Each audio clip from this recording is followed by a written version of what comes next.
आज जो व्यक्ति इस वीडियो को सुन रहा है, यह कोई संयोग नहीं है। महादेव चाहते हैं कि आप रुके, सुने और समझें, क्योंकि शायद यही वो पल है जब आपकी किस्मत बदलने वाली है। हर हर महादेव। महादेव केवल कैलाश पर नहीं, हर कण में है। जो अपनी आंखें बंद करे, उसके हृदय में वही प्रकट होते हैं। शिव ही शून्य हैं, शिव ही अनंत हैं। समुद्र मंथन और विषपान नीलकंठ।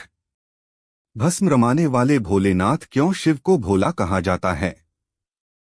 अगर शिव संसार का झर पी सकते हैं, तो तुम अपने जीवन की छोटी परेशानियों से क्यों डरते हो? भक्त और भगवान का रिश्ता जैसे पार्वती जी का प्रेम। भक्ति का मतलब सिर झुकाना नहीं, बल्कि हृदय खोल देना है। महादेव से प्रेम करो, शर्तों से नहीं। बस इतना कह दो, हे शिव मैं आपका हूं। मौन रहना भी साधना है। क्रोध को जीतना ही सबसे बड़ी विजय है। साधारण जीवन जीना ही असली वैभव है। सच्चा प्रेम केवल निस्वार्थ होता है। मृत्यु से मत डरो, क्योंकि मृत्यु ही महादेव का आलिंगन है। रुद्राक्ष की शक्ति। एयूएम नमः शिवाय का महत्व क्यों? शिवलिंग पर जल चढ़ाना चाहिए। साधारण इंसान भी कैसे शिव की कृपा से असाधारण बन जाता है। इंसान दुख में क्यों टूट जाता है? महादेव क्यों हमेशा श्मशान में रहते हैं? ताकि हमें याद रहे, जीवन अस्थायी है। जो आज है कल नहीं होगा।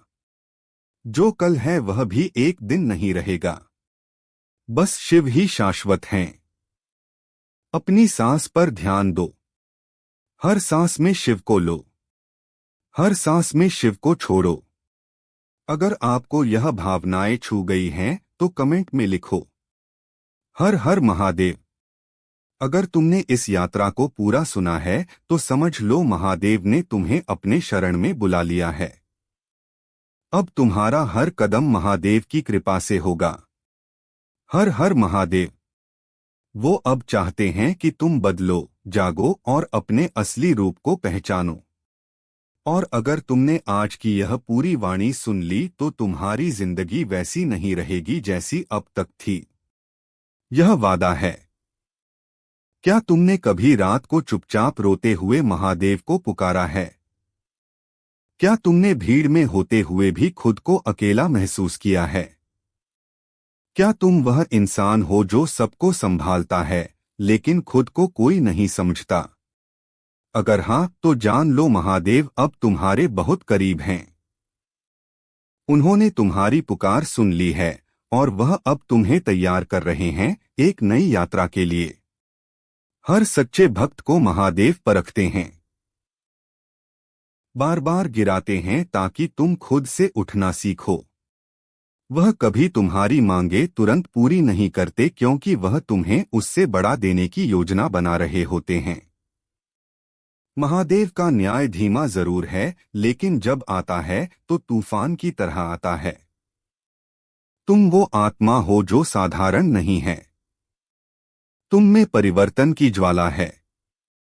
तुम्हारा जन्म सिर्फ जीवित रहने के लिए नहीं, बल्कि लाखों को रोशनी देने के लिए हुआ है। तुम अब एक साधारण इंसान नहीं, महादेव की योजना का हिस्सा बन चुके हो। आज ब्रह्मांड तुम्हें संकेत दे रहा है। नई ऊर्जा, नए अवसर और नई दिशा तुम्हारे सामने हैं।